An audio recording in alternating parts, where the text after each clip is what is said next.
11 వయసులో ఇంట్లోంచి వెళ్లిపోయిన కొడుకు 22 వయసులో సన్యాసిగా తిరిగొచ్చాడంటూ ఇటీవల వైరల్ గా మారిన వీడియో వెనక కొత్త కోణం బయటపడింది. కొడుకునంటూ వచ్చిన ఆ సన్యాసి వాళ్ళ కొడుకే కాదని, అసలు సన్యాసే కాదని తేలింది. సన్యాసి వేషం కట్టి జనాలను మోసం చేస్తున్నారని తేలడంతో బాధితులు పోలీసులకు ఫిర్యాదు చేశారు. ముకుందా జ్యువెలర్స్ తెలంగాణలో మొట్టమొదటి ఫ్యాక్టరీ అవుట్లెట్ మన కొత్తపేటలో ఫిబ్రవరి 14న గొప్ప శుభారంభం. ఇటీవల సోషల్ మీడియాలో వైరల్ గా మారిన ఈ ఘటనకు సంబంధించిన వివరాలు ఇలా ఉన్నాయి. అమేథీకి చెందిన భానుమతి రాతిపాల్ సింగ్ దంపతులు ఢిల్లీకి వలస వెళ్లారు. కూలి పనులతో పాటు దొరికిన పని చేసుకుంటూ పొట్టపోసుకుంటున్నారు. 11 క్రితం భానుమతి రాతిపాల్ సింగ్ కొడుకు పింకు ఇంట్లోంచి వెళ్లిపోయాడు. ఎన్ని చోట్ల వెతికినా దొరక్కపోవడంతో ఆ దంపతులు కొడుకుపై ఆశ వదిలేసుకున్నారు. అయితే ఏ నాటికైనా పింకు తిరిగొస్తాడని భానుమతి నమ్ముతూ ఉండేది. ఈ క్రమంలోనే కిందటి నెలలో బంధువుల నుంచి భానుమతికి ఓ ఫోన్ కాల్ వచ్చింది. పింకు తమకు కనిపించాడని, అమేథీలోని కారౌలి రాతిపాల్ సొంతూరుకి వస్తున్నాడని చెప్పడంతో భర్తతో కలిసి భానుమతి హుటాహుటిన సొంతూరుకు చేరుకుంది. అక్కడ సన్యాసి రూపంలో వచ్చిన యువకుణ్ణి తన కొడుకుగా గుర్తించింది. శరీరంపై ఉన్న ఓ మచ్చ ఆధారంగా ఆ సన్యాసి తన కొడుకేనని పోల్చుకుంది. ఇన్నేళ్ల తర్వాత కొడుకును చూసిన ఆ తల్లి కన్నీటి పర్యంతమైంది. తమతో పాటే ఉండిపోవాలని భానుమతి కోరినా సన్యాసి కుదరదని చెప్పాడు.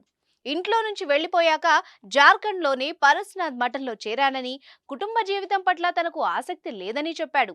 జన్మనిచ్చిన తల్లి చేతుల మీదుగా భిక్ష తీసుకుంటేనే సన్యాస దీక్ష పూర్తయినట్టు తమ మఠం నమ్మకమని, తనకు భిక్ష వేయాలని కోరాడు. ఈ తల్లి కొడుకుల కథ కరౌలి గ్రామస్తుల్ని కదిలించింది. ఊరంతా చందాలు పోగేసి 13 క్వింటాల ధాన్యాన్ని భిక్షగా సమర్పించారు. రాతిపాల్ సింగ్ సోదరి 11,000 అందించింది. కొడుకు ఓ ఫోన్ ఇచ్చిన రాతిపాల్ సింగ్ అప్పుడప్పుడు ఫోన్ చేయమంటూ కోరాడు.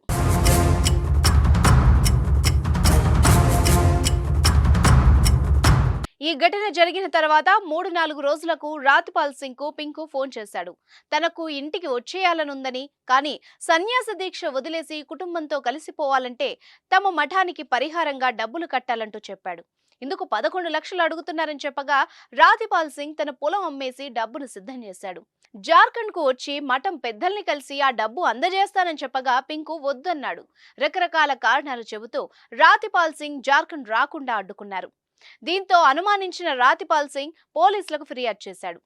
విచారణలో బయటపడ్డ నిజాలు చూసి రాతిపాల్ సింగ్ కుటుంబమే కాదు, గ్రామస్తులు కూడా నివ్వెరపోయారు.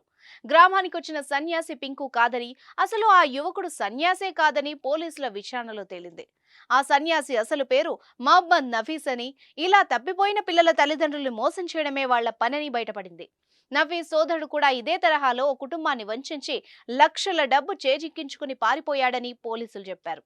కాగా రాతిపాల్ సింగ్ ఫిర్యాదు మేరకు కేసు నమోదు చేసుకుని విచారణ జరుపుతున్నట్టు కరౌలి పోలీసులు తెలిపారు.